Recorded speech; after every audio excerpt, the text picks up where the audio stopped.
Students, welcome to another video lesson on writing method section. A well-written method section makes your research transparent and credible. Let's learn how to structure it step by step.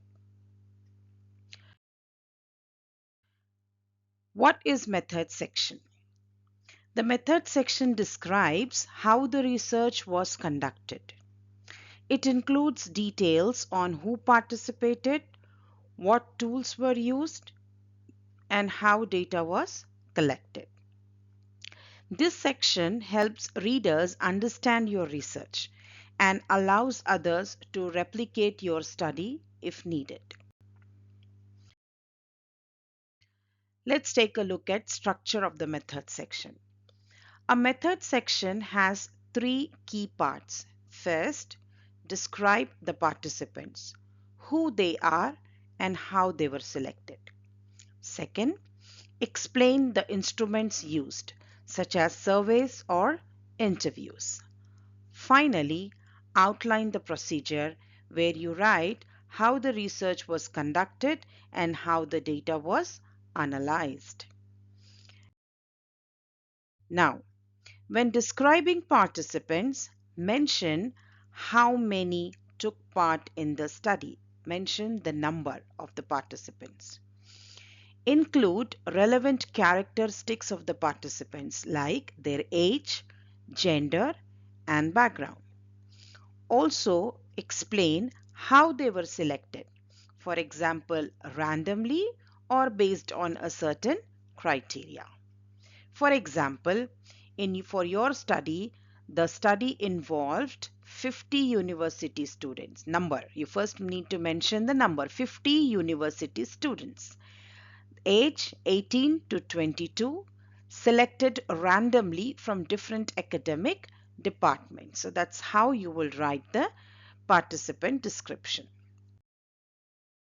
Is describing the research instrument.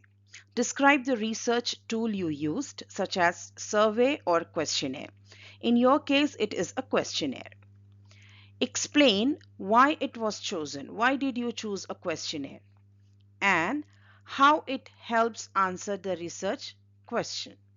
Then also describe its structure, how many questions it had and the types of questions included. I shared previously in my survey video that you are going to use 4 different types of questions. Yes or no, agree, disagree, multiple choice, and open-ended. All that you must mention here in the structure.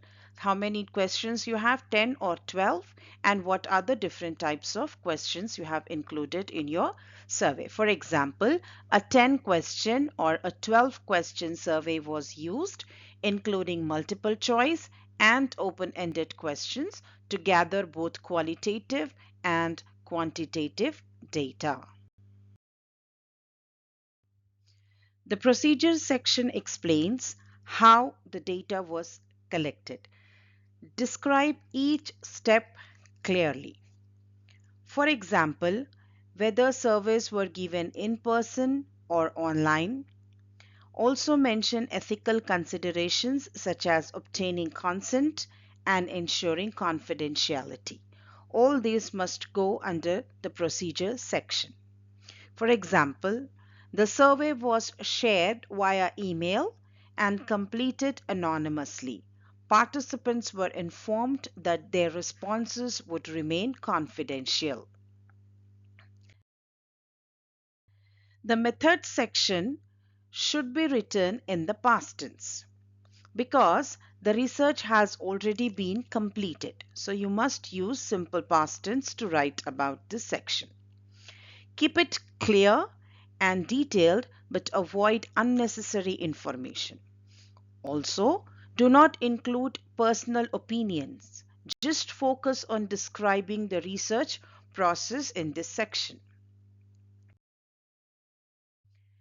The common mistakes which you must avoid while writing the research section. The common mistakes are not providing enough details. So make sure you provide enough details so others can understand your process.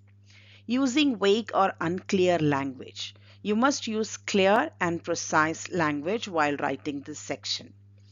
Lastly, do not forget to mention ethical considerations like confidentiality and informed consent. These are the important points to be included in your method section. Now that you know how to structure your method section, it's time to write your own. Follow the steps, use clear language, and make sure all details are included.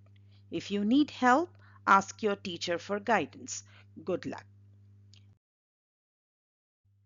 Thank you. Till we meet next time with another video.